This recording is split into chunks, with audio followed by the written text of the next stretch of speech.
I'm not one to believe in the supernatural. Ghosts, demons, and monsters, they're all just stories, right? At least, that's what I told myself until the December of 2023. I wish I could go back to the skeptic I once was, because now I know the truth. Some stories exist for a reason, to warn us. It all began 2 weeks before Christmas, when I returned home to my childhood home in rural Vermont. The place had always felt lonely in the winter, with snow-covered fields stretching endlessly into the woods. My dad passed away last spring, and with my mom gone long before that, the house sat empty for months. I figured I'd spend the holidays there, cleaning up and deciding what I'd do with it. The house was the same as I remembered: creaky floorboards, the smell of pine and old wood, and the antique decorations Mom would put up every December. But something felt different, like the house itself was holding its breath. It was the second night when the noises started. At first, it was subtle, a faint scratching at the windows, muffled thuds in the attic. I chalked it up to raccoons or the house settling, but then the laughter started. It wasn't joyous or warm, it was cold, guttural, and echoing as if it came from deep underground.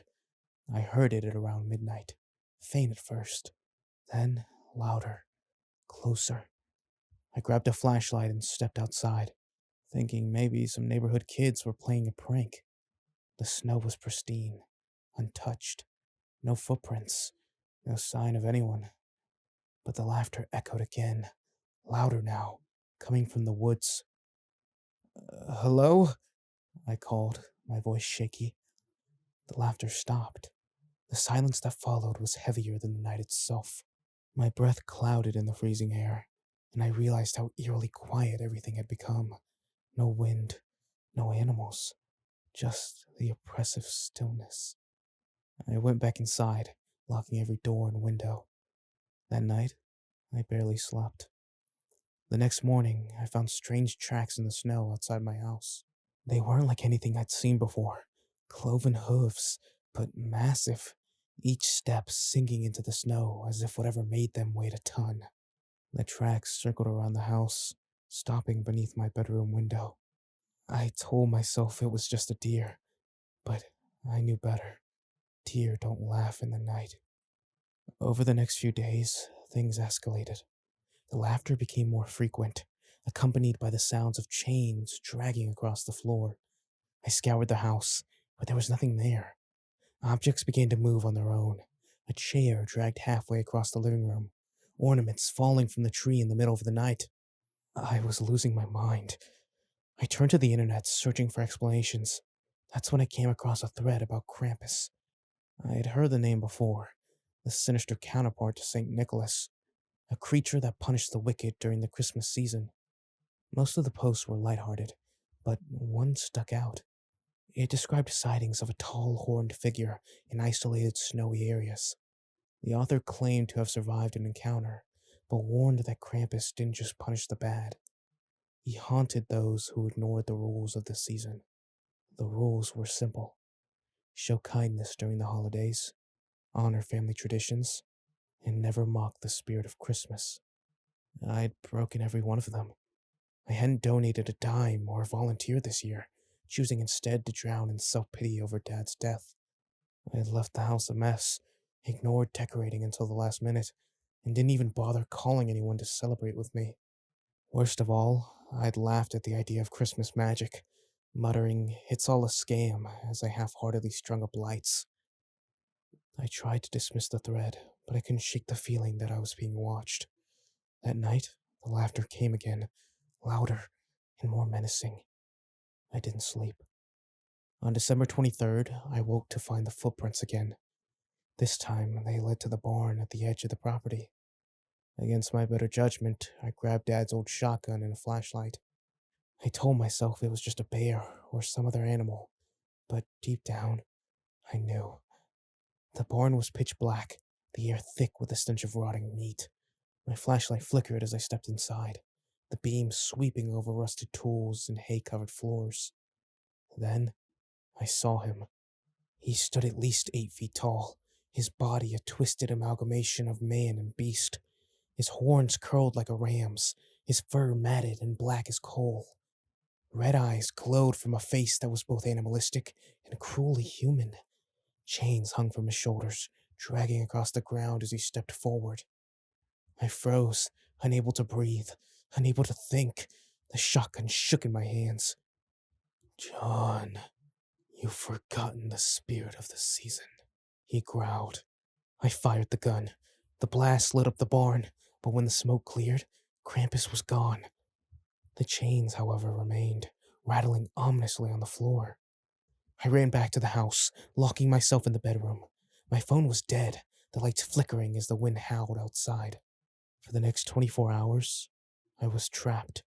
Every time I thought of leaving, I saw a shadow moving outside the windows. The chains dragged across the porch, and the laughter became a chorus, echoing from every corner of the property. Desperate, I barricaded myself in the living room, clutching to the shotgun. I lit every candle I could find, as if the light could keep him at bay. Night fell, and with it came the storm. Snow pounded against the house, wind shrieking like a banshee. Through it all, I heard the voice. "John." It was inside the house. The chains rattled up the stairs, the heavy thud of the hooves following. I braced myself, aiming at the doorway. The door burst open, and there he was, his massive frame filling the room. His claws gleamed in the candlelight, his grin stretching impossibly wide. I didn't even think. I just fired again, but he swatted the blast away like a fly. His chain shot forward, wrapping around my legs and dragging me towards him. I screamed, clawing at the floor, but it was no use. "You've been given every chance," Krampus hissed. "Now you'll join the others." As the chains tightened, I remembered the rules. Kindness, family, tradition. Desperate, I shouted, "Wait! I can change!" Krampus paused, his head tilting like a curious predator. "Prove it," he snarled. I reached for the ornament I'd found in the attic earlier that week, one of Dad's favorites, a hand-carved angel. I held it up, tears streaming down my face. "This was my father's," I said, my voice trembling. "He believed in Christmas, in kindness. I've been selfish, but I want to honor him. I'll make it right." For a moment, the room was silent. Then Krampus stepped back, the chains loosening. "Words are fleeting," he said. "Actions speak." Before I could respond, he vanished, the storm outside suddenly ceasing. The chains loosened, and the room fell silent, other than the howling of wind outside. I lie there on the floor, clutching the angel ornament, tears freezing on my face. Krampus had vanished, but the air still felt heavy, charged with an unholy presence. I didn't dare to move at first, convinced he would return. But as the minutes passed, I gathered what courage I had left and sat up. My mind raced. Could I really undo years of bitterness and selfishness with a single ornament? Would honoring my dad's memory truly save me? And the truth was, I didn't know. All I knew was that I had to try. I spent the next few hours frantically rummaging through the house, searching for anything that could strengthen my case. The attic was my first stop. It was filled with memories of happier times. Boxes of decorations, old toys, and the faded Polaroid pictures Mom used to take every Christmas morning. One photo stopped me cold.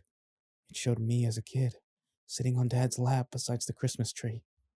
I looked happy, genuinely happy. Something I hadn't felt in years.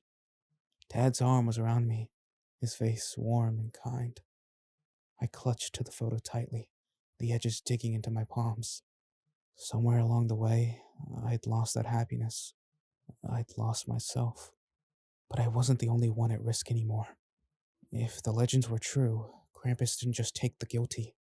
He punished families. He turned joy into despair, twisting the bonds of love into chains like the ones that had dragged me across the floor. I wasn't just saving myself. I was saving my father's legacy. As I pulled out more decorations, something heavy thudded against the floor. My heart sank. He wasn't done with me.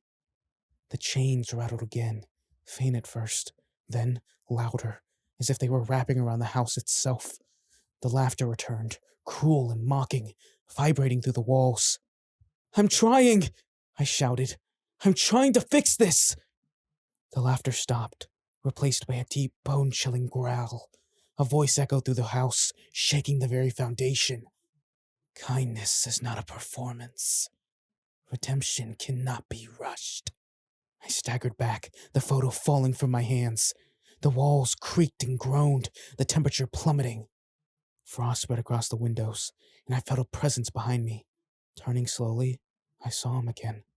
Krampus loomed in the shadows of the attic, his red eyes glowing like embers. He didn't move, didn't speak, but I knew what he wanted. Please, I whispered, holding up the ornament in the photo. I'll make it right. Just give me a chance. The chain slithered toward me, wrapping around the boxes of decorations and pulling them into the darkness. Krampus leaned forward, his horns scraping the ceiling. One chance, he hissed. Fail, and I return. As quickly as he had appeared, he was gone, leaving the attic dark and cold. I clutched the photo and the angel ornament, my mind racing.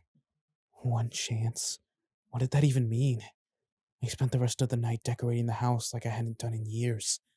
I put up every light, every garland, every ornament I could find. The angel went on top of the tree, just like Dad always did. By dawn, the house looked like it had stepped out of a Christmas card.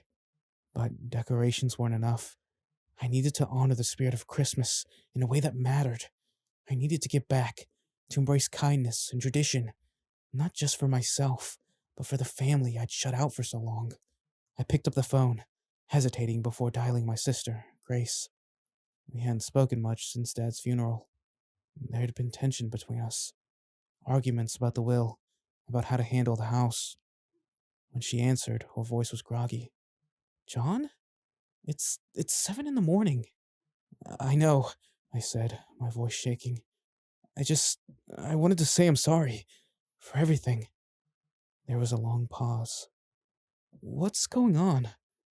It's hard to explain, I said. But I've been an ass, and I'd like it if you and the kids came over for Christmas.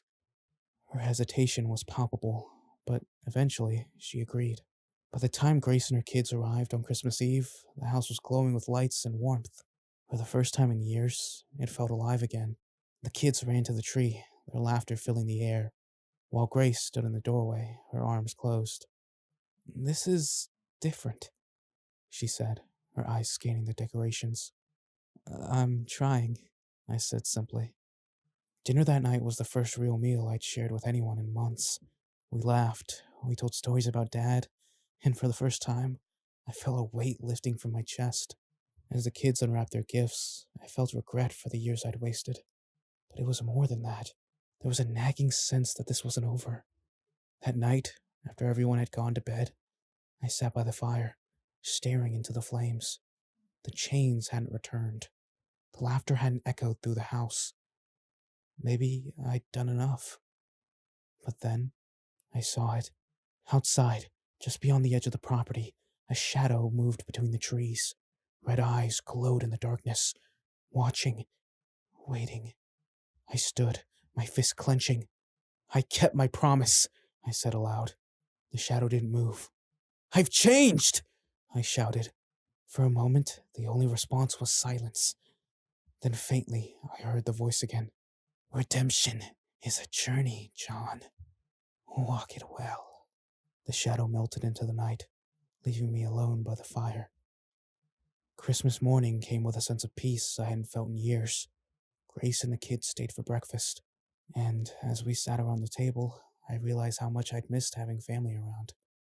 After they left, I stood by the window, looking out at the snow-covered fields.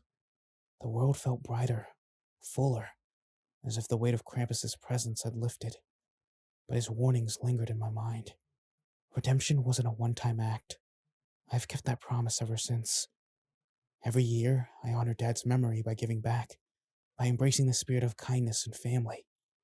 And every year, as the first snow falls, I find myself looking towards the woods, half expecting to see those glowing red eyes. I don't know if Krampus will ever return, but I do know this. The stories aren't just warnings for kids. They're warnings for all of us. So this Christmas, as you sit by the fire or open gifts with loved ones, remember the rules. Show kindness, honor tradition, keep the spirit of Christmas alive. Because if you don't, he'll be watching.